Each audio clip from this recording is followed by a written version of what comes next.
모든 성경은 하나님의 감동으로 된 것으로 교훈과 책망과 바르게 함과 의로 교육하기에 유익하니 이는 하나님의 사람으로 온전케 하며 모든 선한 일을 행하기에 온전케 하려 함이니라. 아멘. 하나님, 주님이 필요합니다. 아멘. 말씀이신 하나님, 주님이 필요합니다. 아멘. 오늘도 저희의 영 가운데 말씀하여 주시옵소서. 아멘. 그래서 우리가 이 시간 이 자리에서 일어날 때는 하나님의 사람으로 온전케 되며 모든 선한 일을 행하기에 온전한 자로 거듭날 수 있도록 역사하여 주시옵소서. 아멘. 말씀을 전하는 여종은 너무나도 미련하고 부족한 것 주님께서 아십니다.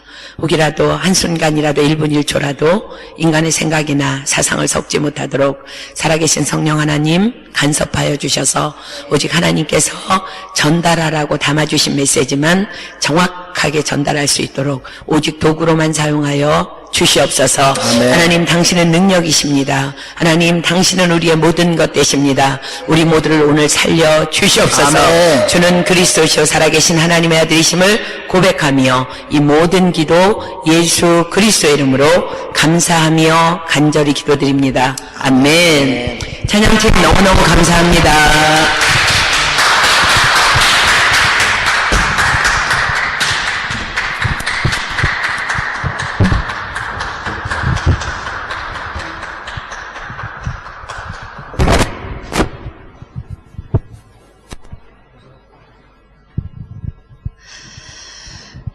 우리 오늘 사무엘하 6장 다 펴보겠습니다. 구약성경 사무엘하.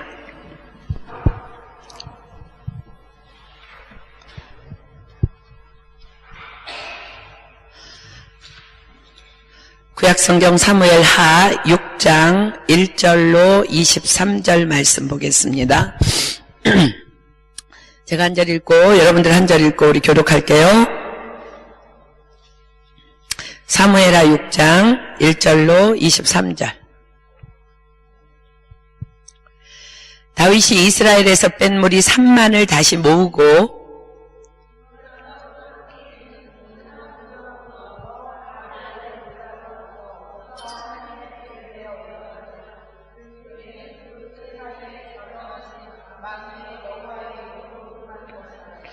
저희가 하나님의 궤를 새 수레에 싣고 산에 있는 아비나답의 집에서 나오는데 아비나답의 아들 우사와 아효가 그 새 수레를 모니라.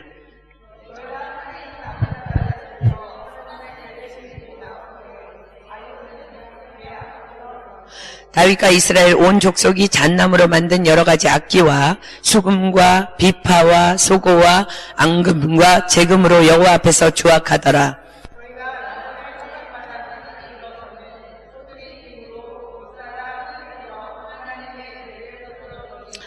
여호와 하나님이 우사의 잘못함을 인하여 진노하사 저를 그곳에서 치시니 저가 거기 하나님의 궤 곁에서 죽으니라.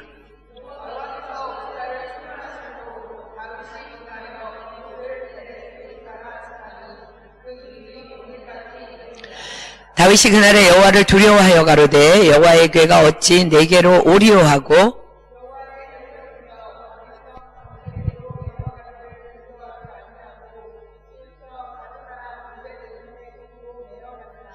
여호와의 궤가 가드 사람 오벳에돔의 집에 석 달을 있었는데 여호와께서 오벳에돔과 그 온 집에 복을 주시니라.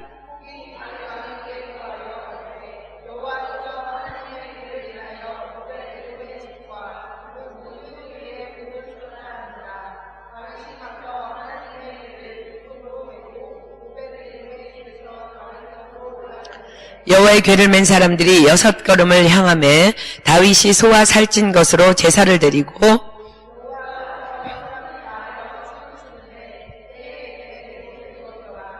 다윗과 온 이스라엘 족속이 즐거이 부르며 나팔을 불고 여호와의 궤를 메어 오니라.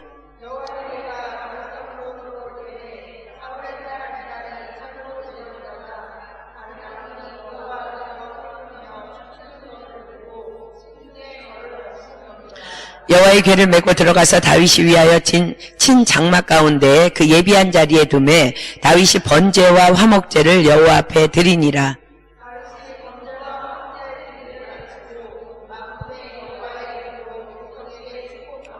모든 백성 곧 이스라엘 무리에 물은 남녀하고 떡 한 개와 고기 한 조각과 건포도 떡 한 덩이씩 나눠주매 모든 백성이 각기 집으로 돌아가니라.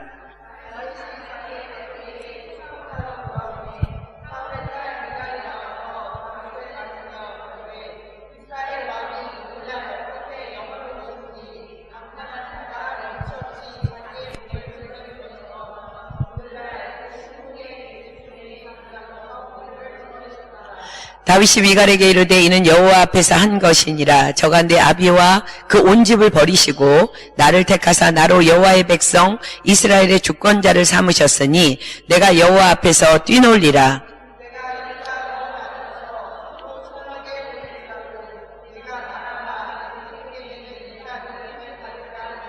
함께 읽습니다. 그러므로 사울의 딸 미갈이 죽는 날까지 자식이 없으니라. 아멘.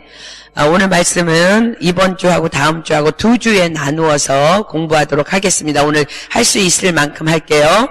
오늘 말씀은요, 다윗이 왕으로 기름 부음을 받은 후에 가장 먼저 하나님의 언약궤를 위한 처소를 예비하고 그곳에 장막을 친 후에 바알레 유다에 있는 아비나답의 집에서 궤를 옮겨오는 과정 중에서 일어났던 사건을 기록합니다. 우리가 지금 방금 읽은 21절에서 볼 수 있듯이 다윗이 미갈에게 이르되 이는 여호와 앞에서 한 것이니라. 저가 내 아비와 그 온 집을 버리시고 나를 택하사 나로 여호와의 백성 이스라엘의 주권자를 삼으셨으니 내가 여호와 앞에서 뛰놀리라 라고 고백하는 것처럼 다윗은 험난한 과정을 통해서 사울왕의 뒤를 이은 이스라엘의 두 번째 왕으로 등극하게 됩니다. 그런데 어처구니 없게도 다윗은 그 험난한 그 다윗의 훈련은요, 여인들의 노래에서 시작되어서 10년이라는 세월 동안 죽을 고비를 수없이 넘기다가 사울왕의 죽음으로 막이 내립니다. 자, 우리 사무엘상 18장으로 가겠습니다. 사무엘상 18장 5절로 9절 보겠습니다. 사무엘상 18장 5절로 9절. 자, 다윗이 이제 사울로부터 고난당하는 시점으로 한번 가보겠습니다. 사무엘상 18장 5절로 9절. 다윗이 사울에 보내는 곳마다 가서 지혜롭게 행하매 사울이 그로 군대장을 삼았더니 온 백성이 합당히 여겼고 사울의 신하들도 합당히 여겼더라. 무리가 돌아올 때 곧 다윗이 블레셋 사람을 죽이고 돌아올 때에 여인들이 이스라엘 모든 성에서 나와서 노래하며 춤추며 소고와 경쇠를 가지고 왕 사울을 환영하는데 여인들이 뛰놀며 창화하여 가로되 사울의 죽인 자는 천천히요 다윗은 만만이로다 한지라. 사울이 이 말에 불쾌하여 심히 노하여 가로되 다윗에게는 만만을 돌리고 내게는 천천만 돌리니 그에 더 얻을 것이 나라밖에 무엇이냐 하고 그날 후로 사울이 다윗을 주목하였더라. 다윗이 섬기던 왕 사울은요, 자신의 부하 그리고 자신이 세운 군대 장관인 다윗이 나라를 위한 전쟁에 나가서 승리하고 돌아오는 길목에서 그 여자들이 너무나 기뻐서 춤을 추면서 노래합니다. 다윗이 죽인 자는 만만이요 사울이 죽인 자는 천천히라는 이 노래를 듣고는 분노하면서 다윗을 죽이려고 그때부터 주목하기 시작합니다. 열등감에서 비롯된 사단에 의한 계략에 말려 들어간 것입니다. 열등감은요, 우리가 배운 것처럼 가나안 족속은 영적으로 열등감을 의미한다 그랬어요. 그죠? 하나님의 자녀임에도 불구하고 내 안에 들어온 가나안 족속을 쫓아내지 못한 결과로 인한 것이 열등감입니다. 젖과 꿀이 흐르는 가나안 땅을 정복해서 그 땅을 차지할 수 있기 위해서는 그곳에 살고 있는 가나안 족속들을 쫓아내야만 가능합니다. 그 젖과 꿀이 흐르는 그것들을 내가 누리기 위해서는 우리가 주일 예배를 통해서 배웠듯이 우리 안에 들어있는 열등감이라는 귀신의 영은요, 오직 말씀으로만 쫓아낼 수 있어요. 물론 사울은 우리가 이렇게 인간적으로 이렇게 이해할 수 있어요. 왕이기 때문에 그 여자들이 나는 왕인데 다윗은 만만을 죽였고 나는 천천을 죽였다고? 왕으로서 자존심이 상할 수는 있어요. 그런데 한낱 자존심 때문에, 여러분 잘 들으십시오. 자존심 때문에 귀신을 불러들여서 자신의 인생을 망가뜨릴 필요는 없는 것입니다. 자존심은요, 스스로를 높이고 사랑하도록 만드는 귀신의 영입니다. 디모데후서 3장으로 가겠습니다. 디모데후서 3장 1절로 2절 그리고 5절 볼게요. 디모데후서 3장 1절부터 보겠습니다. 신약성경 디모데후서 3장 1절, 2절, 5절 보겠습니다. 분명히 성경은 이렇게 기록합니다. 내가 이것을 알라. 말세에 고통하는 때가 이르리니 사람들은 자기를 사랑하며 돈을 사랑하며 자긍하며 교만하며 회방하며 부모를 거역하며 감사치 아니하며 거룩치 아니하며 쭉쭉쭉쭉 쭉 써내려가다가 5절에 이렇게 말씀하십니다. 경건의 모양은 있으나 경건의 능력은 부인하는 자니 이 같은 자들에게서 내가 돌아서라. 다른 거는 그만두고라도 자기를 사랑하는 것, 그것에서도 돌아서라고 지금 기록하는데, 자신을 사랑하는 자존심은요, 사단으로부터 오는 역사이기 때문에 돌아서야 한다는 것입니다. 여러분, 자존심과 자존감은 전혀 다른 의미예요. 자존심은 사단이 주는 것입니다. 자존감은 하나님의 자녀이기 때문에 비록 나는 부족하나 주님으로는 모든 것이 가능하다는 믿음으로 인해서 들어오는 하나님의 은혜의 선물이에요. 그것은 그 뒤에 붙는 수식어를 보면 알 수 있어요. 여러분, 자존심에다가는 어떤 말을 붙여요? 자존심이 강하다라고 표현해요. 자신을 스스로 높이는 마음, 교만의 형태입니다. 자존감은 높다라고 얘기합니다. 자존감이 높다. 이 말은 나는 할 수 있다. 즉 하나님의 자녀로서의 자기 자신을 존귀 여기는 것, 그것이 자존감이에요. 전혀 다른 의미예요. 자존심이 강한 사람은요, 누군가로부터 무시당하면 화가 나서 못 견딥니다. 나를 무시해? 감히? 그러나 자존감이 높은 사람은요, 누군가로부터 무시당하면 뭐 그럴 수도 있지. 내 하나님의 자녀인데 뭐 좀 무시하면 어때? 뭐 그 사람이 날 무시한다고 내 신분이 변하는 것도 아니고. 왜 그래요? 난 예수님의 핏값으로 산 예수님만큼의 값어치를 가진 인생이기 때문에 그렇습니다. 여러분도 그렇습니까? 아멘? 사울왕은 하나님으로부터 말씀을 거역한 죄에 대해서 책망을 그 전에 받습니다. 책망을 받자마자 급 열등감이 차고 올라옵니다. 그 열등감의 열매가 바로 자존심이에요.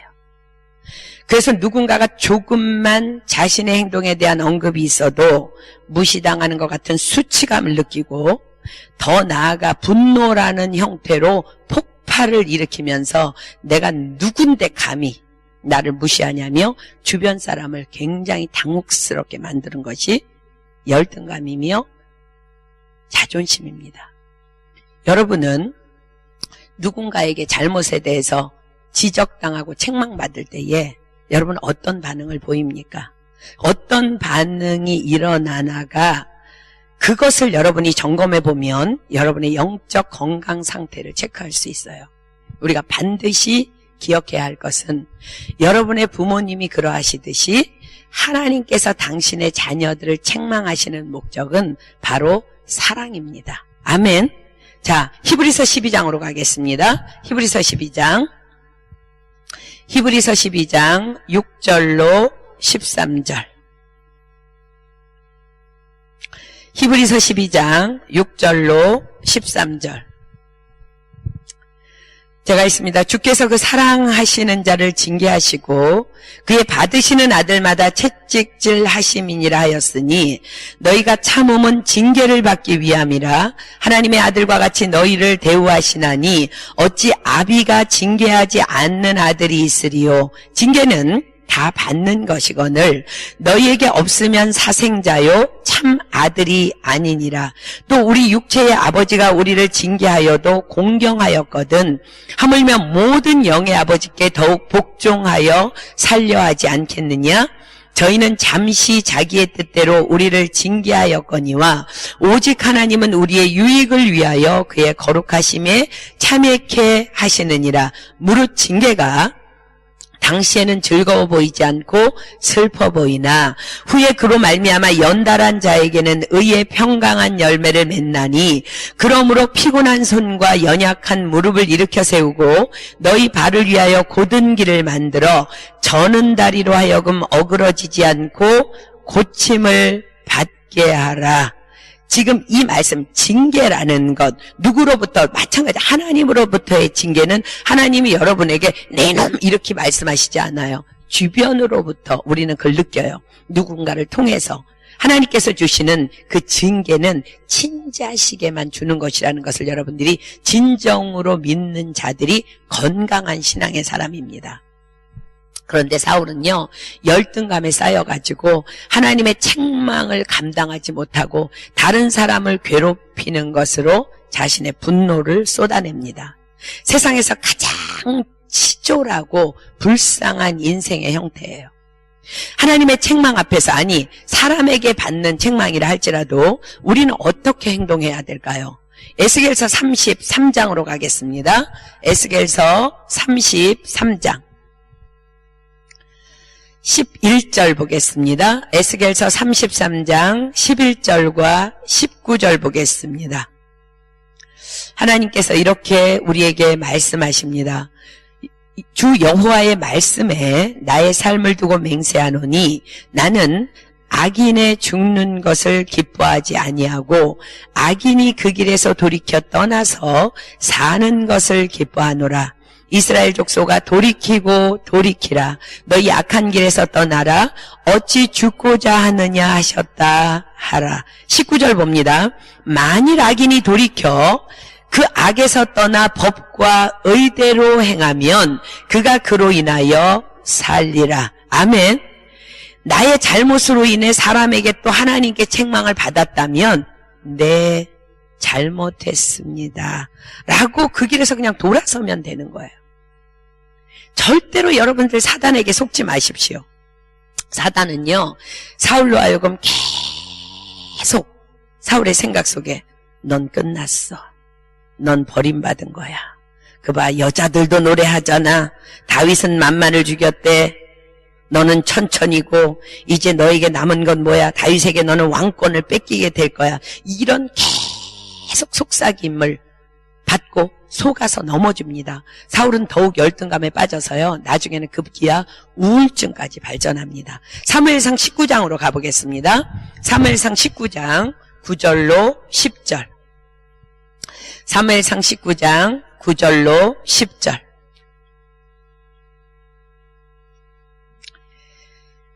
사울이 손에 단창을 가지고 그 집에 앉았을 때에 여호와의 불이신 악신이 사울에게 접하였으므로 다윗이 손으로 수금을 탈 때에 사울이 단창으로 다윗을 벽에 박으려 하였으나 그는 사울의 앞을 피하고 사울의 창은 벽에 박힌지라 다윗이 그 밤에 도피하매.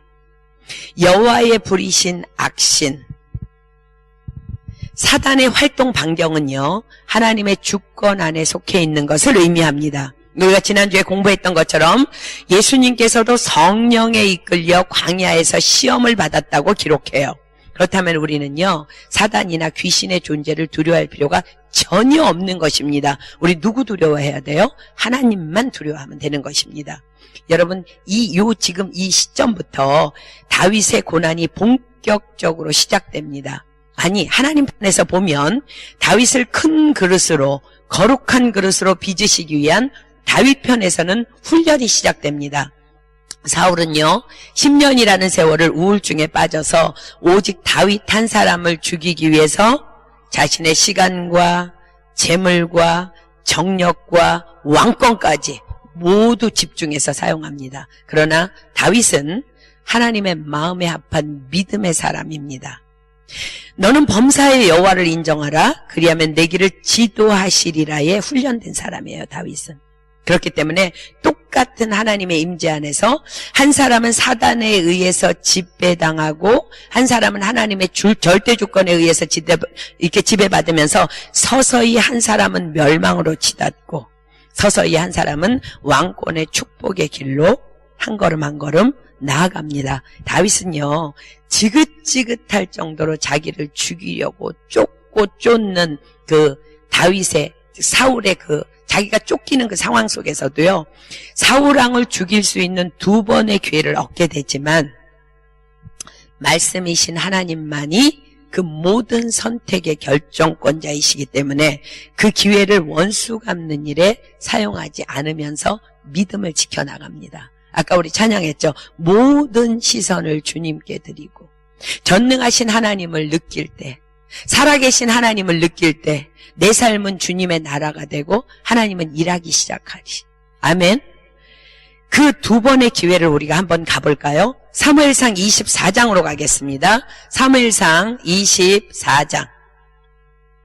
다윗이 원수 갚을 수 있었던 두 번의 기회. 자, 여러분들 기회가 왔다고 원수 갚는 건 아닙니다. 사무엘상 24장 1절부터 7절까지 보겠습니다. 사울이 블레셋 사람을 따르다가 돌아오매 혹이 그에게 고하여 가로되 보소서 다윗이 엔게디 황무지에 있더이다. 사울이 온 이스라엘에서 택한 사람 3,000을 거느리고 다윗과 그의 사람들을 찾으러 들염소 바위로 갈새 길가 양의 우리에 이른즉 굴이 있는지라. 사울이 그 발을 가리우러, 이 말은 대변을 보기 위해서 들어갔다는 거예요. 들어가니라. 다윗과 그의 사람들이 그 굴 깊은 곳에 있더니 다윗의 사람들이 가로되 보소서 여호와께서 당신에게 이르시기를 내가 원수를 내 손에 붙이시리니 내 손에 선한 대로 그에게 행하라 하시더니 이것이 그날이니이다. 교회 안에 적그리스도들이 있죠. 그죠? 다윗이 일어나서 사울의 겉옷자락을 가만히 베니라. 그리한 후에 사울의 옷자락 뱀을 인하여 다윗의 마음이 찔려 자기 사람들에게 이르되 내가 손을 들어 여호와의 기름 부음을 받은 내 주를 치는 것은 여호와의 금하시는 것이니 그는 여호와의 기름 부음을 받은 자가 됨이라 하고 다윗이 이 말로 자기 사람들을 금하여 사울을 해하지 못하게 하니라. 사울이 일어나 굴에서 나가 자기 길을 가니라. 두 번째 죽일 수 있는 기회로 가보겠습니다. 사무엘상 26장입니다. 사무엘상 26장 1절부터 보겠습니다.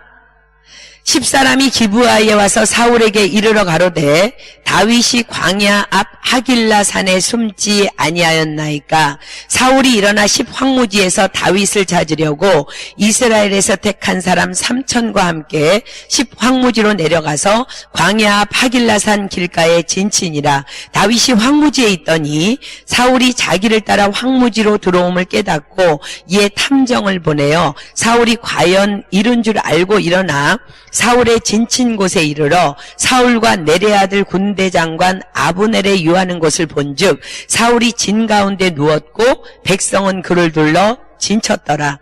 이에 다윗이 햇사람 아히멜렉과 수르야의 아들 요압의 아우 아비새에게 물어가로되 누가 나로 더불어 진에 내려가서 사울에게 이르겠느냐. 아비새가 가로되 내가 함께 가겠나이다. 다윗과 아비새가 밤에 그 백성에게 나아가 본즉 사울이 진 가운데 누워 자고 창은 머리 곁에 꽂혔고 아브넬과 백성들은 그를 둘러 누웠는지라. 아비새가 다윗에게 이르되 하나님이 오늘날 당신의 원수를 당신의 손에 붙이셨나이다. 그러므로 청하노니 나로 창으로 그를 찔러서 단번에 땅에 꽂게 하소서. 내가 그를 두 번 찌를 것이 없으리이다.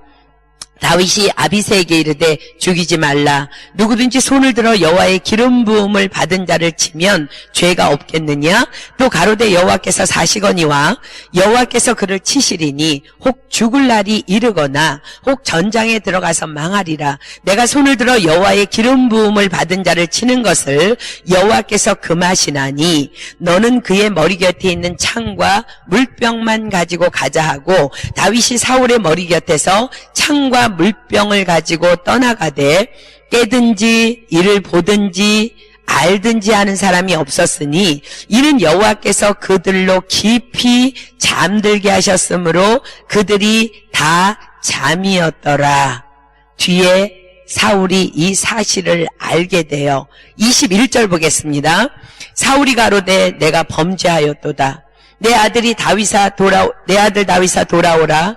내가 오늘 내 생명을 귀중히 여겼은즉 내가 다시는 너를 해하려 하지 아니하리라. 내가 어리석은 일을 하였으니 대단히 잘못되었도다. 다윗이 대답하여 가로되 왕은 창을 보소서. 한 소년을 보내어 가져가게 하소서. 여호와께서 각 사람에게 그 의와 신실을 갚으시리니 이는 여호와께서 오늘날 왕을 내 손에 붙이셨으되 나는 손을 들어 여호와의 기름 부음을 받은 자 치기를 원치 아니하였음이니이다. 오늘날 왕의 생명을 내가 중히 여긴 것 같이 내 생명을 여호와께서 중히 여기셔서 모든 환난에서 나를 구하여 내시기를 바라나이다. 사울이 다윗에게 이르되 내 아들 다윗아 내게 복이 있을지로다. 내가 큰 일을 행하겠고 반드시 승리를 얻으리라 하니라. 다윗은 자기 길로 가고 사울은 자기 곳으로 돌아가니라. 자, 여러분 보세요. 여기서요. 왜 잘못했다고 다윗에게 돌아오라고 하는 사울의 말에도 불구하고 다윗은 자기 길로 갔을까요?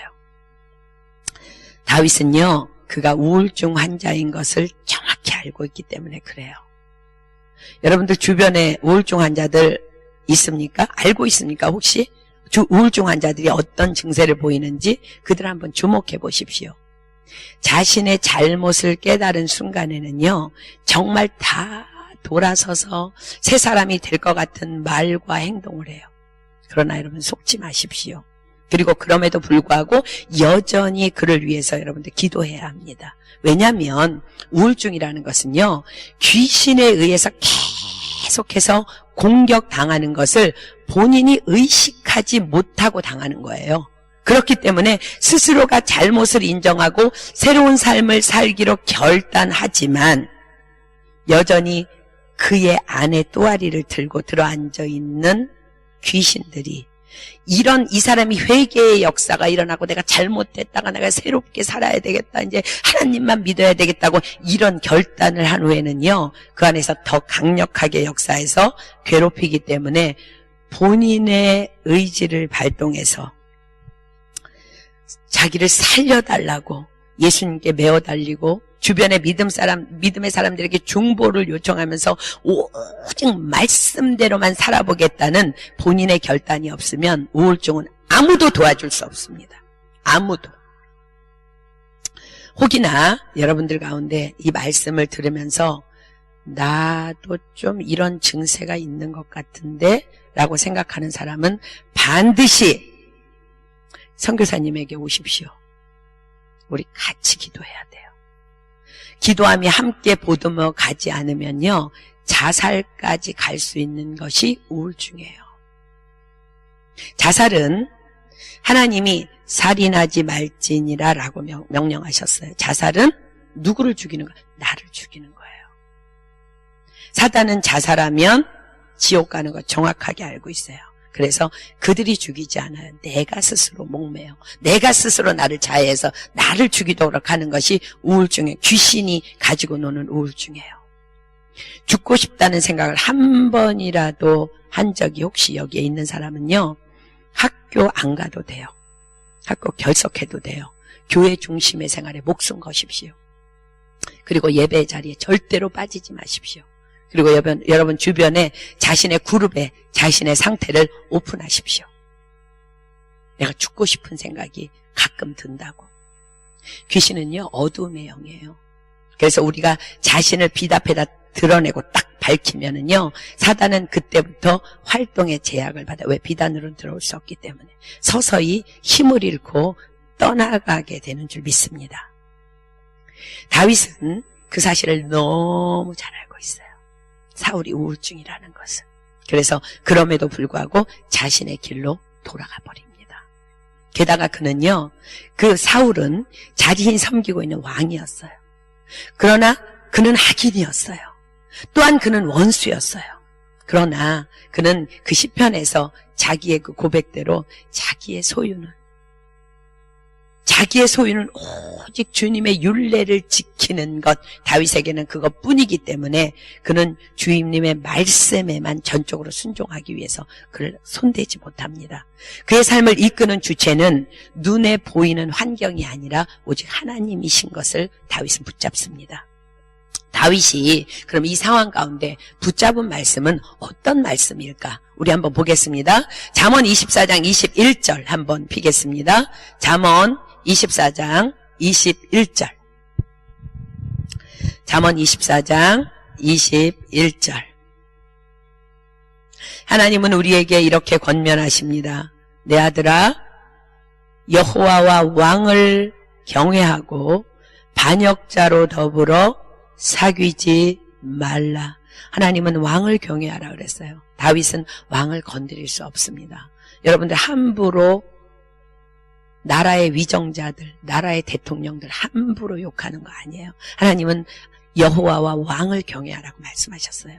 여러분들 복이 아닙니까? 무릎 꿇어 기도하십시오. 그들이 변화될 줄 믿습니다. 아멘. 잠언 20장 22절. 너무너무 힘든 상황에서 다윗이 모든 시선을 주님께만 드립니다. 잠언 20장 22절. 너는 악을 갚겠다 말하지 말고 여호와를 기다리라.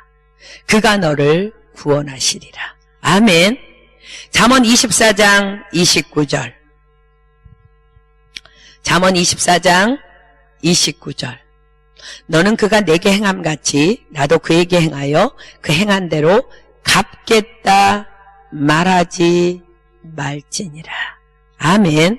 다윗이 하나님을 알기 때문에, 하나님을 믿기 때문에, 하나님 말씀만이 자기의 절대 주권자이기 때문에 전혀 사울왕을 건드리지 않습니다. 이러한 삶을 사는 다윗의 총체적인 고백이 우리가 알고 있는 것처럼 내 소유 이것이니 곧 주의 법도를 지킨 것이니이다. 아멘.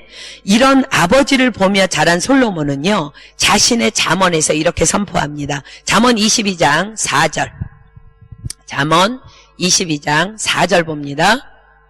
겸손과 여호와를 경외함의 보응은 재물과 영광과 생명이니라. 여러분들 물질의 부요함을 얻기를 소망합니까? 말씀대로만 사십시오. 아멘. 영광스러운 권세의 자리로 올라가기를 소망합니까? 말씀대로만 사십시오. 오래오래 복을 누리며 행복하게 살고 그러다가 천국 가기를 소망합니까? 말씀대로만 사십시오. 그것이 겸손과 여호와를 경외함의 보응은 재물과 영광과 생명입니다. 다윗의 믿음이 더욱 놀라운 것은요, 그 원수 같은 사울이 죽은 후에도 여전히 다윗은 사울을 선대하며 섬깁니다. 당연히 그 또한 하나님의 말씀에 대한 경외함의 열매입니다. 잠언 24장 17절로 18절 보겠습니다. 자, 보십시오. 하나님은 분명히 다윗의 원수를 갚아주셨어요. 그래서 사울을 죽이신 거예요. 그런데 잠언 24장 17절로 18절 보십시오. 내 원수가 넘어질 때에 즐거워하지 말며 그가 엎드러질 때에 마음에 기뻐하지 말라. 여호와께서 이것을 보시고 기뻐 아니하사 그 진노를 그에게서 옮기실까 두려우니라. 아멘. 사울의 죽음 소식 앞에서의 다윗의 모습을 좀 한번 보겠습니다. 사무엘하 1장으로 가겠습니다. 사무엘하 1장 1절부터.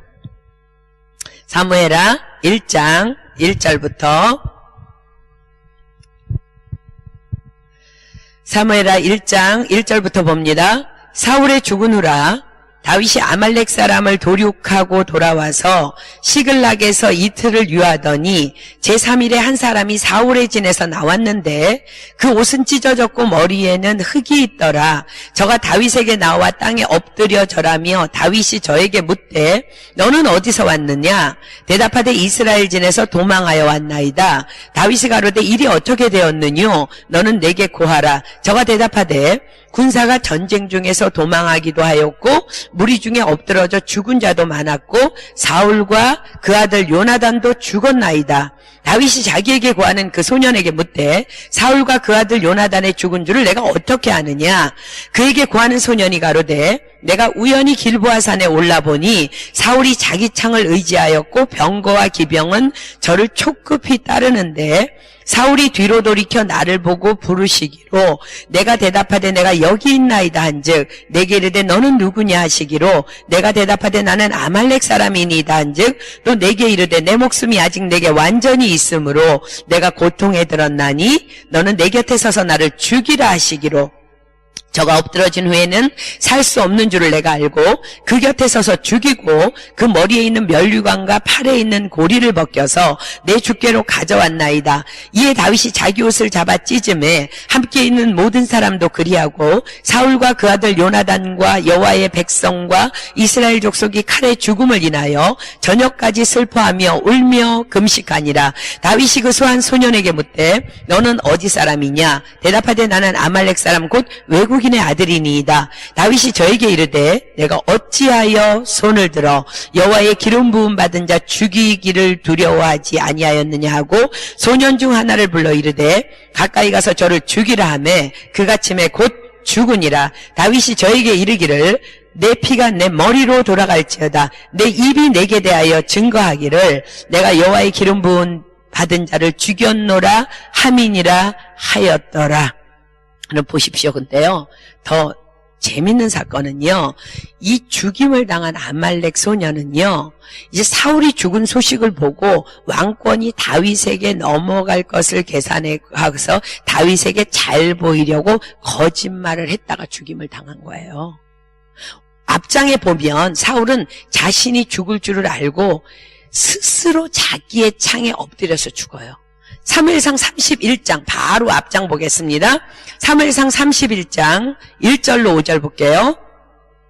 블레셋 사람이 이스라엘을 치매 이스라엘 사람들이 블레셋 사람 앞에서 도망하여 길보아 산에서 엎드러져 죽으니라. 블레셋 사람이 사울과 그 아들들을 쫓아 미쳐서 사울의 아들 요나담과 아미나답과 말기수아를 죽이니라. 사울이 패전함에 활 쏘는 자가 따라 미치니 사울이 그 활 쏘는 자를 인하여 중상한지라. 그가 병기든 자에게 이르되 내 칼을 빼어 나를 찌르라. 할례 없는 자들이 와서 나를 찌르고 모욕할까 두려워하노라 하나 병기든 자가 심히 두려워하여 즐겨 행치 아니하는지라. 이에 사울이 자기 칼을 취하고 그 위에 엎드러짐에 병기든 자가 사울의 죽음을 보고 자기도 자기 칼 위에 엎드러져 그와 함께 죽으니라.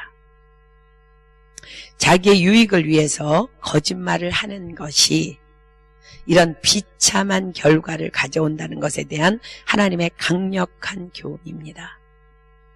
이런 험난한 훈련이 끝나고 이제 사울이 죽었을 때에 이제 훈련이 끝나요. 그죠? 드디어 다윗은 하나님과 온 이스라엘의 지지를 받으며 왕으로 기름 부음을 받습니다. 자, 사무엘하 5장 1절로 3절 보겠습니다.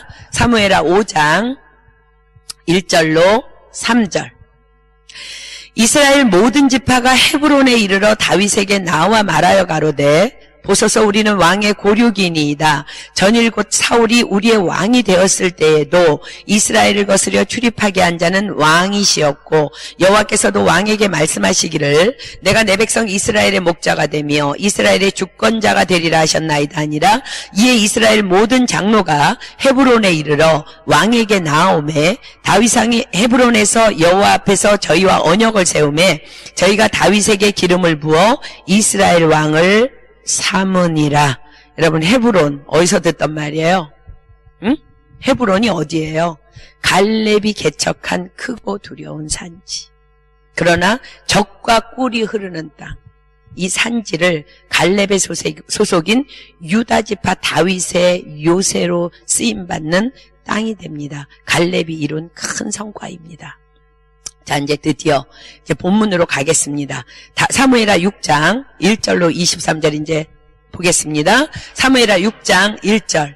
이제 다윗이 헤브론에서 왕으로서의 기름 부음을 받은 후에 가장 먼저 이제 행한 일이 이제 기록됩니다. 1절. 다윗이 이스라엘에서 뺀 무리 3만을 다시 모으고 일어나서 그 함께 있는 모든 사람으로 더불어 바알레 유다로 가서 거기서 하나님의 궤를 메우려 하니 그 궤는 그룹들 사이에 좌정하신 만군의 여호와의 이름으로 이름하는 것이라. 왜 궤는 여기 바알레 유다에 있는지, 또 그 궤는 언제부터 있었는지 우리가 이제 그것을 잠깐 공부하고 넘어가려고 해요. 하나님의 궤는 언약궤라고도 하고요, 법궤라도 하고요, 증거궤라고도 일컫습니다. 이제 성경을 읽다 보면은 하나님의 궤를 여러 가지로 이제 말하는데, 출애굽기에 보면은요, 모세는 하나님의 지시에 따라서 이제 언약궤를 제작합니다. 이제 그 제작하는 그때부터로 우리 돌아가 볼게요. 출애굽기 25장 피겠습니다. 출애굽기 25장 10절로 22절까지 볼게요. 출애굽기 25장.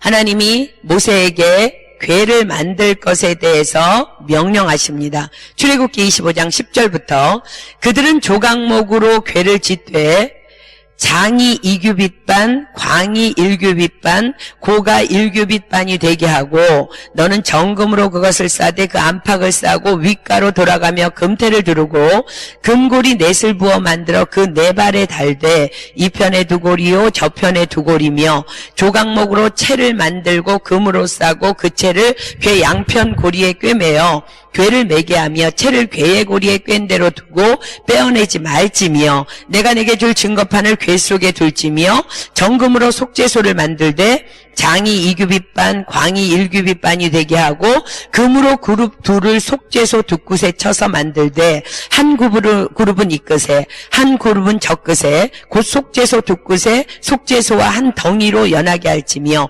그룹들은 그 날개를 높이 펴서 그 날개로 속죄소를 덮으며 그 얼굴을 서로 대하여 속죄소를 향하게 하고 속죄소를 궤에 얹고 내가 내게 줄 증거판을 궤 속에 넣으라. 거기서 내가 너와 만나고 속죄소 위 곧 증거궤 위에 있는 그 두 그룹 사이에서 내가 이스라엘 자손을 위하여 내게 명할 모든 일을 내게 이르리라. 뭔 소리인지 하나도 모르겠죠? 제가 현대인의 성경에서 이제 쉬운 버전으로 여러분들에게 읽어드리겠습니다. 너는 그들에게 아카시아 나무로 가로 113cm, 세로 68cm, 높이 68cm의 궤를 만들게 하고 순금으로 그 안팎을 싸고 윗 언저리에 금터를 둘러라. 그리고 금고리 4개를 만들어 양쪽에 각각 2개씩 4발에 달아라. 그런 다음 아카시아 나무로 운반체를 만들어 금으로 싸서 그 운반체를 양쪽 고리에 꿰어 그대로 두고 그것을 빼내지 말라. 그리고 내가 너에게 줄 두 돌판을 그 궤 속에 넣어두어라. 너는 순금으로 속죄소가 될 그 궤의 뚜껑을 만들어라. 길이는 113cm로 하고 너비는 68cm로 하라. 그리고 너는 금을 두들겨 두 그룹 천사의 모양을 만들어 궤 뚜껑 양쪽 끝에 각각 하나씩 세워라. 그것은 그 뚜껑과 한 덩어리가 되게 해야 한다. 그 그룹 천사들은 날개를 위로 펴서 속죄소를 덮고 그 얼굴은 속죄소를 향하여 서로 마주보게 하라. 그리고 두 돌판을 궤 안에 넣고 속죄소인 그 궤의 뚜껑을 달아라. 두 돌판이 들어있는 그 궤의 뚜껑이 곧 두 그룹 천사 사이에서 내가 너를 만나고 이스라엘 백성에게 명령할 모든 일을 너에게 말하겠다. 또한 하나님께서는요, 그 궤를 넣어둘 성막을 하나님의 방법대로 세울 것을 또 명령합니다. 출애굽기 26장입니다. 30절로 33절. 제가 이렇게 여러분들에게 이걸 자세히 읽어드려야 되는 이유는 조금 이따 나오니까 잘 들으십시오. 출애굽기 26장 30절로 33절. 너는 산에서 보인 식양대로 성막을 세울지니라. 너는 청색자색 홍색실과 가늘게 꼰 백실로 짜서 장을 만들고 그 위에 그룹들을 공교히 수놓아서 금 갈고리로 내 기둥 위에 들이우되 그 내 기둥을 조각목으로 만들고 금으로 싸서 내 은받침 위에 둘지며 그 장을 갈고리 아래 들이운 후에 증거궤를 그 장에 들여놓으라. 그 장이 너희를 위하여 성소와 지성소를 구별하리라. 자, 현대인의 성경 버전으로 제가 읽어드릴게요. 너는 내가 산에서 보여준 설계대로 성막을 세워야 한다. 너는 청색, 자색, 홍색 실과 가늘게 꼰 배실로 휘장을 만들어 그 위에 구룹 천사를 정교하게 수놓아라. 그리고 아카시아 나무로 네 기둥을 만들어서 금으로 싸서 네 개의 은받침 위에 세우고 금 갈고리로 휘장을 거기에 달아라. 그런 다음 법궤를 그 휘장 안에 들여놓아라. 그 휘장이 성소와 지성소를 갈라놓을 것이다. 자, 이제 이 명령을 받은 모세가요, 명령 그대로 성막을 세웁니다. 출애굽기 40장으로 갑니다. 출애굽기 40장 18절로 21절.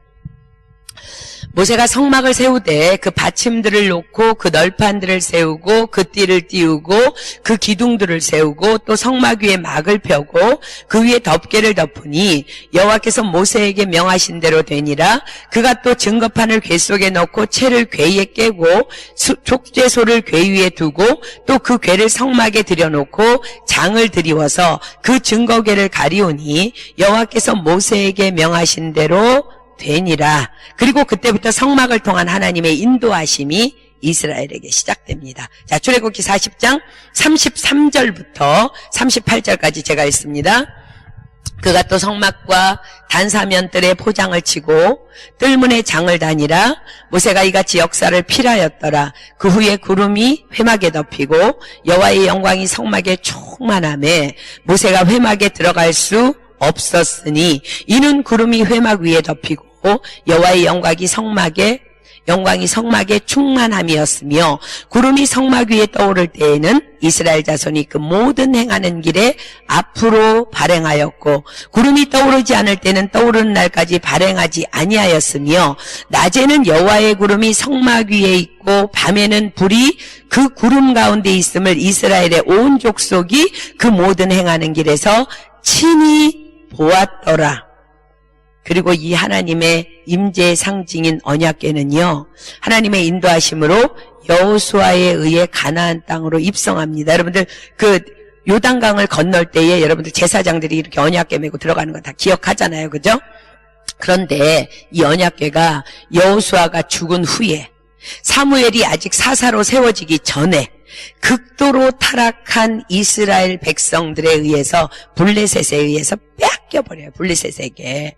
블레셋 사람들은요, 이 빼앗은 언약궤를 자신들의 신당에다가 이렇게 들여놓는데 놀랍게도 이런 사건이 일어납니다. 사무엘상 5장으로 가겠습니다. 사무엘상 5장 1절부터 4절까지 그 다음에 8절부터 12절까지 봅니다. 자, 하나님의 언약궤가 블레셋의 그 우상의 신당에 들어간 사건입니다. 블레셋 사람이 하나님의 궤를 빼앗아가지고 에베네셀에서부터 아스돗에 이르니라. 블레셋 사람이 하나님의 궤를 가지고 다곤의 당에 들어가서 다곤의 곁에 두었더니 아스돗 사람이 이튿날 일찍이 일어나 본즉 다곤이 여호와의 궤 앞에서 엎드러져 그 얼굴이 땅에 닿았는지라. 그들이 다곤을 일으켜 다시 그 자리에 세웠더니 그 이튿날 아침에 그들이 일찍이 일어나 본즉 다곤이 여호와의 궤 앞에서 엎드러져 얼굴이 땅에 닿았고 그 머리와 두 손목은 끊어져 문지방에 있고 다곤의 몸뚱이만 남았더라. 난리가 났어요. 8절 보겠습니다.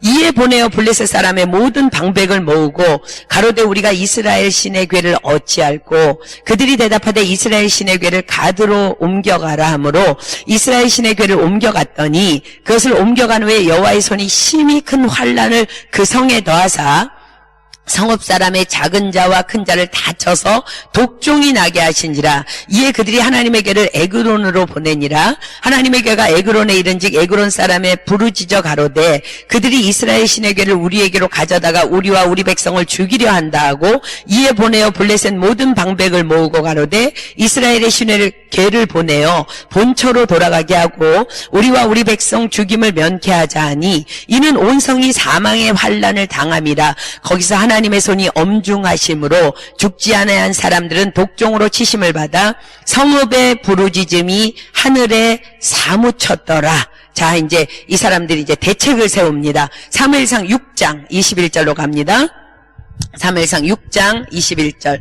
사자들을 기럇 여아림 거민에게 보내어 가로되 블레셋 사람이 여호와의 궤를 도로 가져왔으니 너희는 내려와서 그것을 너희에게로 옮겨가라. 이제 이런 여러 가지 시련을 거치고 드디어 여호와의 궤가요, 기럇 여아림의 산에 사는 아비나답의 집으로 옮겨옵니다. 사무엘상 7장 1절로 2절입니다. 기럇 여아림 사람들이 와서 여호와의 궤를 옮겨 산에 사는 아비나답의 집에 들여놓고 그 아들 엘리야사를 거룩히 구별하여 여호와의 궤를 지키게 하였더니 궤가 기럇 여아림에 들어간 날부터 20년 동안을 오래 있은지라. 이스라엘 온 족속이 여호와를 사모하니라. 다윗은요, 늘 이 하나님의 궤에 대한 부담감을 안고 있었던 것을 본문은 보여줍니다. 왜냐하면 왕이 되자마자 가장 먼저 다윗이 한 일은 하나님의 궤를 모셔오는 일을 최우선적으로 행하고 있는 것을 봐서 그렇습니다. 자, 이제 다시 본문으로 가겠습니다. 사무엘하 6장 1절부터 아까 우리 읽은 거 다시 볼게요. 다윗이 이스라엘에서 뺀 무리 3만을 다시 모으고 일어나서 그 함께 있는 모든 사람으로 더불어 바알레 유다로 가서 거기서 하나님의 궤를 메어오려 하니 그 궤는 그룹들 사이에 자정하신 만군의 여호와의 이름으로 이름하는 것이라. 하나님의 임재의 상징이라는 거예요. 다윗은 3만 명이라는 인원을 동원합니다. 언약궤를 모셔오기 위해서. 그래서 동원해서 하나님의 궤를 옮기러 아비나답 집으로 출발합니다. 3절 볼게요. 저희가 하나님의 궤를 새 수레에 싣고 산에 있는 아비나답의 집에서 나오는데 아비나답의 아들 우사와 아효가 그 새 수레를 모니라. 저희가 산에 있는 아비나답의 집에서 하나님의 궤를 싣고 나올 때에 야효는 궤 앞에서 행하고 다윗과 이스라엘 온 족속이 잣나무로 만든 여러 가지 악기와 수금과 비파와 소고와 앙금과 재금으로 여호와 앞에서 주악하더라. 자, 3만 명이 넘는 백성들이 지금 그 언약궤를 메러 간 자만 3만이면은 이제 동네 사람까지 합하면 어마어마한 숫자들이요, 궤를 따라오면서 모든 악기를 동원해서 여호와를 막 찬양하는 모습입니다. 그런데 6절 보세요. 저희가 나곤의 타작 마당에 이르러서는 소들이 뜀으로 우사가 손을 들어 하나님의 궤를 붙들었더니 여호와 하나님이 우사의 잘못함을 인하여 진노하사 저를 그곳에서 치시니 저가 거기 하나님의 궤 곁에서 죽으니라. 나곤의 타작마당. 나곤이라는 뜻은요, 예비된 이라는 뜻이에요. 그러니까 나곤의 타작마당이라는 것은 예비된 타작마당이에요. 하나님께서 예비하신 장소예요. 예비된 장소에서 하나님은 하나님의 뜻을 거스린 자들에게 당신의 공의를 나곤 타작마당에서 행하십니다. 도대체 무슨 까닭일까? 무슨 잘못일까? 이 우사의 죽음 사건은 제가 여러분들에게 그렇게 알아듣지도 못하는 그 궤를 만드는 법을 이렇게 읽어드린 그 안에서 답을 얻어야 돼요. 그 출애굽기에서 답을 얻을 수 있습니다. 다시 출애굽기 25장으로 가겠습니다. 출애굽기 25장 10절로 15절 제가 읽을 테니까 잘 들어보세요. 잘 보세요. 출애굽기 25장 10절로 15절. 그들은 조각목으로 궤를 쥘때 장이 2규빗반, 광이 1규빗반, 고가 1규빗반이 되게 하고 너는 정금으로 그것을 싸되 그 안팎을 싸고 윗가로 돌아가며 금태를 두르고 금고리 넷을, 자 이제 금고리 넷을 부어서 만들어서 그 네 발에다가 달아요. 고리 4개를. 이 편에 2고리요 저 편에 2고리며 조각목으로 채를 만들어, 긴 채를, 아카시아 나무로 채를 만들어서 금으로 싼 다음에 그 채를 궤 양편 고리에 꿰어서 궤를 매게 하는 채를 궤의 고리에 꿰인 대로 두고 빼내지 말지며 라고 기록합니다. 근데 이제 그 다음에 이것을 왜 거기다가 그렇게 꿰는지가 민수기 4장 15절에 나옵니다. 민수기 4장 15절. 민수기 4장 15절로 갈게요. 이제 궤를 메고 움직여야 되잖아요. 그죠? 민수기 4장 15절. 행진할 때에 아론과 그 아들들이 성소와 성소의 모든 기구 덮기를 필하거든 고앗 자손이 와서 맬 것이니라. 왜 이 언약궤를 메어야 되냐면요, 그 다음 말씀, 그러나 성물은 만지지 말지니. 하나님이 거룩하게 선별한 그 언약궤는요, 만지면 안 돼요. 만지지 말지니 죽을까 하노라. 회막 물건 중에서 이것들은 고앗 자손이 맬 것이며 라고 기록합니다. 하나님은요, 성물은 만지지 말라고 명령하셨고 그 이유 까닭에 궤의 네 발의 금고리를 만들어서 양쪽에 두 개씩을 달아서 조각목으로 채를 만들어서 그 고리의 양쪽에다가 끼워놓고 절대로 그것을 빼지 말라고 얘기해요. 빼면 안 돼. 그래서 그대로 끼워놓고는 그 다음에 이제 이동할 때는 그 채를 이렇게 양쪽에다가 메고 이동하는 거예요. 근데 이런 율법의 규정이 있었지만 왕이 된 다윗을 여러분들 한번 생각해 보세요. 왕이 된 다윗은요, 우리가 아는 것처럼 구별하여 성막의 일을 담당하는 레위 지파가 아니라 유다 지파예요. 그리고 베들레헴이라는 시골의 양치는 소년이었고, 왕이 되기 위해서 다윗이 받은 훈련은 단지 사울에 의해서 쫓겨다니면서 왕으로서의 인격적인 훈련이 전부였습니다. 왕이 되어서 하나님의 궤를 모셔오기를 원하는 영적인 갈망은 굉장히 충만했지만 자세한 제사장들의 규례를 몰랐던 다윗은 오랫동안 언약을 지키고 있었던 아비나답의 아들 우사와 야요가 새 수레에다가 이렇게 언약궤를 실으니까 그렇게 옮기는 것이 하나님의 규례를 위반하는 것인지를 몰랐던 거예요. 우리가 시대적인 배경을 알면 훨씬 이해하기가 쉬워요. 사사기 21장 25절 한번 여러분들 펴볼래요? 사사기 21장 25절.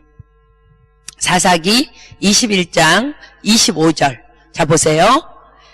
그때에 이스라엘의 왕이 없으므로, 왕이 누구예요? 하나님은 다 버렸다는 거예요.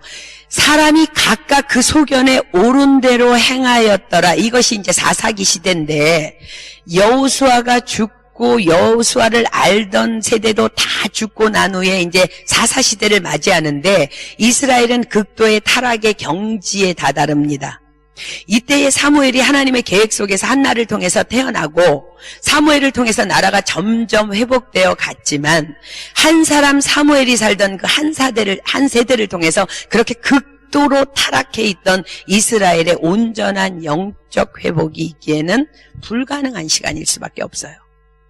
다윗이 왕이 될 것을 예언하면서 다윗의 기름을 부었던 그 사무엘도 죽고, 다윗이 왕으로 세워진 이 시기에 온전한 성막 봉사자의 규례를 제대로 전수받아서 지키고 있는 레위인을 찾기는 힘든 상황입니다. 여러분들이 이거를 이해하고 성경을 읽어야 되는 것은요, 어떤 사람들이 그래요. 다윗은 하나님의 마음에 합한 자인데 왜 이렇게 부인이 많아요? 왜 이렇게?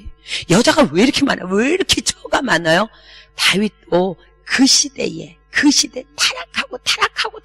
타락한 그 시대에 물들어서 그 시대의 사람이기 때문에 그것은 분명히 하나님 앞에서 잘못이에요. 여러분들 노아 홍수 때에 노아는 의인이라고 그랬어요. 근데 의인인데요, 언제의 의인이냐면 당대의 의인이라고 기록해요. 그렇게 타락해서 죽을 수밖에 없는 인생 중에 가장 건질라면 건질 수 있었던 인생이 노아였던 거예요. 다윗도 마찬가지예요, 여러분. 다윗이 와이프가 많았으니까는 여자가 많아도 그게 아니라 이 시대가 그렇게 타락한 시대라는 거야. 그러니까 언약궤를 메고 와야 되는 것조차도 다윗도 그거를 배운 적이 없기 때문에 모르는 거예요. 근데 그렇게 했는데 갑자기 다곤 마당에서 이 사건이 일어나는 거예요. 다윗은 이 사건 때문에 여러분들이 시편을 보면 다윗이 계속 여호와의 율례를 지키는 것이 나의 소유니이다 자꾸 계속 말하는 것은 바로 이 사건 때문에 하나님의 율례를 더욱 신실하게 지켜나가는 왕이 되는 계기가 됩니다. 그 다음에 기록들이 이제 그것을 이제 증명하는데, 다윗은 왕으로서 우사의 죽음 앞에서 많이 당황했을 거예요. 그죠? 그때 3만 명의 동원된 사람들 중에서 이제 3만 명이라는 사람이 동원됐는데, 언약궤를 옮길 때는 반드시 매여서, 성물을 절대 만지면 안 되고 매여서 옮겨야 되는 하나님의 규례를 고해준 자가 분명히 그 안에 있었을 거란 말이야. 누군가 고해준 거야. 그러니까 그 다음에 보니까 그 다음에 옮길 때부터는 궤를 매서 이제 운반을 하는 거야. 그 까닭에 우사가 이제 죽임을 당한 것을 알게 된 거예요. 자, 이제 8절 보세요. 본문 8절. 여호와께서 우사를 충돌하심으로 다윗이 분하여 그것을 베레스 우사라 칭하니 그 이름이 오늘까지 이르니라. 자, 어쩌면 자신의 무지함에 대한 스스로를 향한 분노였을 거예요. 괴를 모셔오겠다는 자신의 열망이 혹이나 하나님의 뜻을 거스린 것은 아닌지, 그래서 우사가 죽임을 당한 것은 아닌지 자신을 돌아보는 의미에서 자신을 향한 책망의 마음입니다. 9절 보세요. 다윗이 그날에 여호와를 두려워하여 가로되 여호와의 궤가 어찌 내게로 오리오하고 여호와의 궤를 옮겨 다윗성 자기에게로 메어가기를 즐겨하지 아니하고 치우쳐 가드 사람 오벳 에돔의 집으로 메어간지라. 자, 이제 그 중간에 말은 없지만 3만 명 중에 누가 왕이시여 궤를요 우사가 죽은 것은 이런 이유일 겁니다. 하나님이 출애굽기에 이렇게 말씀하셨습니다. 그래서 이제 그때 깨달은 거예요. 메어갔대. 우사의 주금이 하나님의 규례대로 이 다른 집으로 오벳에돔의 집으로 갈 때도 이제 매 가지고 궤를 이제 옮기는데 가드 사람 오벳에돔의 집으로 왜 옮겼을까?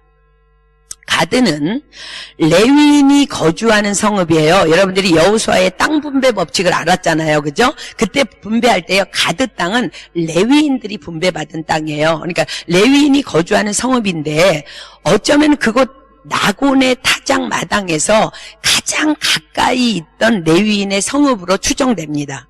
궤는 반드시 메고 옮겨야 하는 규례조차도 몰랐던 자신이 행하려는, 이 궤를 옮겨 다윗성으로 모셔오려는 이 일이 어쩌면 또 다른 죄를 범할 수 있다는 두려움 때문에 우선 이 성막의 일을 맡아 봉사하는 레위인이 살고 있는 오벳 에돔의 집으로 메어갑니다. 이제 오늘은 여기까지 하고 이제 그 다음은 이제 다음 주에 이제 계속 공부할 텐데, 자, 이제 지금부터 여러분들에게 제가 질문합니다. 여러분은요, 하나님에 대해서, 하나님의 마음에 대해서 얼마나 알고 있습니까? 얼마나? 하나님의 마음에 합한 자 다윗, 그리고 온갖 시련을 통해서 왕이 된 다윗이 가장 먼저 깨달은 사실은요, 자신은 하나님에 대해서 너무나 무지하다는 것을 깨달았어요. 하나님의 마음에 합하자, 사울 그 원수 같은 사람도 막 하나님이 이거를 싫어하시오. 하나님이 이걸 싫어하시니까 난 원수 갚을 수 없어. 너무 우리가 보기에는 의인이에요. 근데 자기 자신이 언약궤를 메고 가야 하는 것조차도 몰랐던 자기 자신에 대해서 너무 무지하다는 것을 깨닫습니다. 여러분은 어떻습니까? 여러분, 선줄로 생각하면 넘어질까 조심해야 돼요. 그래서 우리는요, 죽는 날까지 매일매일 하나님의 가르침을 받기 위해서 사모하는 마음으로 말씀을 읽고 묵상하고 배워야만 합니다. 우리는 죽는 날까지 오직 말씀으로만 살아야 될 줄 믿습니다. 아멘. 제가 여러분들에게 굳이 성경을 찾아서 여러분들이 이해도 못하는 말을 계속 읽어드리는 이유는, 제가 이제 지금부터 어떤 한 사람의 간증을 이제 얘기해 드릴게요. 제가 이름은 모르겠어요. 이름은 모르겠는데 들은 간증이기 때문에, 어떤 방송국의 뉴스 앵커로 있던 한 분이 이제 총각 때 눈이 뿅 가갖고 사랑하는 여자를 만나서 이제 결혼하고 싶은 여자를 만났는데, 자기는 대대로 전통적으로 모태 불교인데 이 여자는 모태 신앙인 거야. 이 크리스찬인 거야. 그래서 그 여자를 속였어요. 네가 나랑 결혼만 해주면 내가 그 교회 나갈게. 그래갖고 이 여자도 또 홀딱 넘어가갖고 이제 결혼을 했는데, 이 사람이 결혼하자마자부터 무슨 교회를 못 나가게 한 거야, 와이프를. 근데 이제 이 사람이 미국 특파원으로 나가게 됐대요. 근데 미국에 이제 특파원으로 나갔는데, 거기 가서 뭐에 미쳤냐면 골프에 미친 거야. 그러니까 뭐 주말 되면 가족은 어쩌고만 골프에 미쳐서 골프만 치러 다니니까 너무나 미안해가지고 와이프한테 너는 그럼 교회 가도 돼, 이렇게 얘기를 한 거예요. 그래서 이제 그 와이프하고 가족들이, 자식들이 이제 교회를 다니기 시작했어요. 그러다 이제 한국으로 돌아왔어. 한국으로 돌아왔는데, 또 남자가 돼갖고 치사하게 여자를 또 미국에서는 가라 그러고 한국에서는 가지 말라 그럴 수가 없어가지고 그냥 교회 다녀, 이런 거야. 그랬더니 이 여자가 이제 교회만 나가는 게 아니라 매일 새벽 기도를 나가는 거야. 와이프가. 그래서 어느 날 이상하다. 뭐에 미쳤어? 뭐에 미쳤어? 아니야. 제대로 된 교회? 뭐에 우리 와이프가 미친 거 아니면 혹시 험한 세상에 교회를 안 가고 딴짓을 하나 이래갖고 이 자기 와이프가 가는 교회를 뒤따라가가지고요. 우리 교회처럼 이렇게 2층이 있는 곳이래요. 이 큰 교회는 2층에 숨어 있으면 안 보이잖아, 그지? 새벽 기도 가고 2층에 가고 그렇게 숨어가지고 있는데 자기 와이프가 거기서 예배를 드리더니만 조금 있다가 그냥 방언으로 사람들이 울고불고 난리가 나갖고 이쪽 저쪽에서 너무 충격을 받아갖고 우리 와이프가 미쳤구나. 내가 방송국에서 일하니까 내가 이놈의 교회를 파헤쳐 보이겠다. 그래갖고는 방송에다 다 고발을 하려고 계획을 하고 몇 주 동안 교회를 이제 나가서 그거를 고발하기 위해서 이제 설교도 잘 들어보고 사람들 행동하는 것도 잘 보고 막 이래갖고는 방송에 내보내려고 다 집중하고 있다가 그날 찬송가를 부르는데 너 예수께 조용히 나가 내 마음을 내려놓고 주 예수를 믿어 내 마음에 평안을 얻어. 그 찬송가를 이렇게 성도들이 부르는데요. 자기도 모르게 눈물이 그냥 뭐 이렇게 쏟아지더래요. 아니 도대체 왜 눈물이 왜 아무리 닦아도 자꾸 눈물이 나서 너무 이상해갖고 저 뭐 말하는 저 예수가 뭐가 있기는 있는가 보다 그러고는 집에 와가지고요. 이 사람이 하나님이 도대체 어떤 분인지 알기 위해서 성경을 읽기 시작했는데 성경을 여러분 생각해보세요. 이 남자가 성경을 그냥 읽었겠어요? 집중해서 읽은 거야. 집중해서. 여러분 이사야서에 여호와의 책을 자세히 읽어보라는 말씀이 있어요. 여러분들 자세히 읽습니까? 읽고 또 읽고 5번을 읽어. 5번.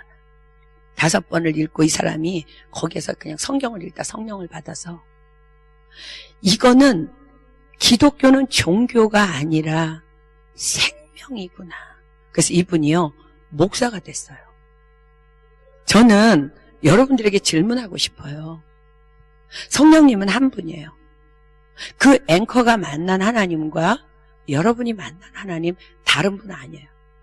그리고 여러분이 가지고 있는 성경과 그분이 읽은 성경이 다른 성경이 아니에요.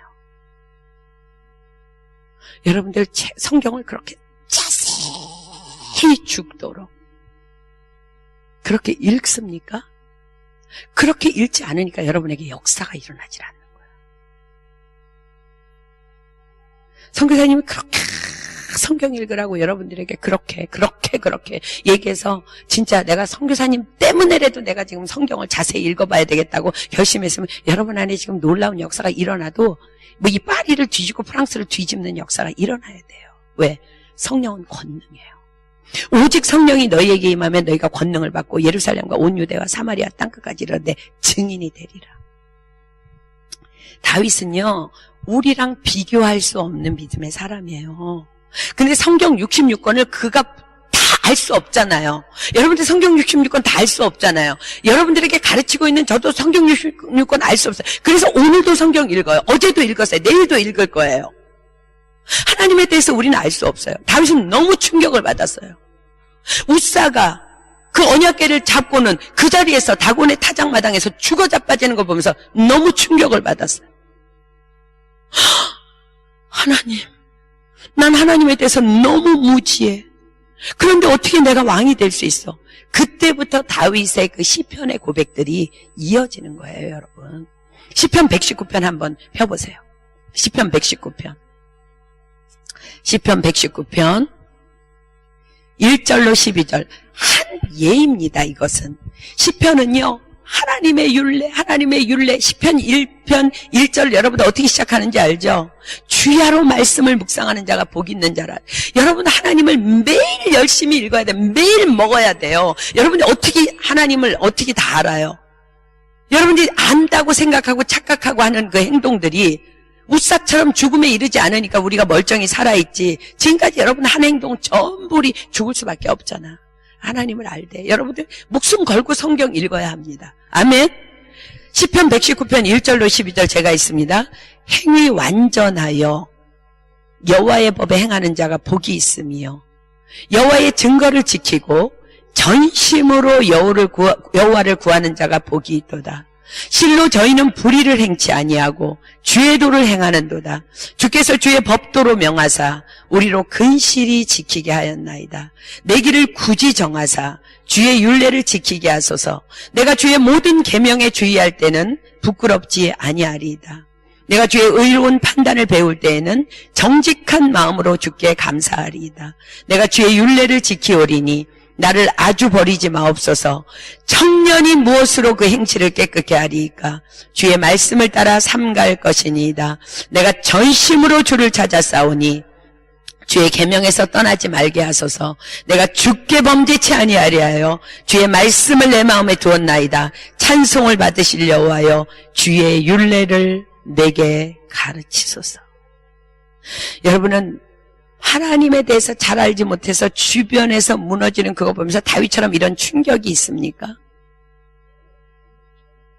여러분들은 그 뉴스 앵커가 목사가 되도록 그 성경에 뭐 충격받은 그런 것처럼 하나님을 그렇게 알기를 갈망합니까? 베드로후서 3장 17절로 18절은 우리에게 이렇게 권면합니다. 이 말씀 붙잡고 우리 이제 기도하겠습니다. 베드로후서 3장 17절로 18절. 베드로후서 3장 17절로 18절 제가 읽습니다. 그러므로 사랑하는 자들아 너희가 이것을 미리 알았은즉 무법한 자들의 미혹에 이끌려 너희 굳센 데서 떨어질까 삼가라. 오직 우리 주 곧 구주 예수 그리스도의 은혜와 저를 아는 지식에서 자라가라.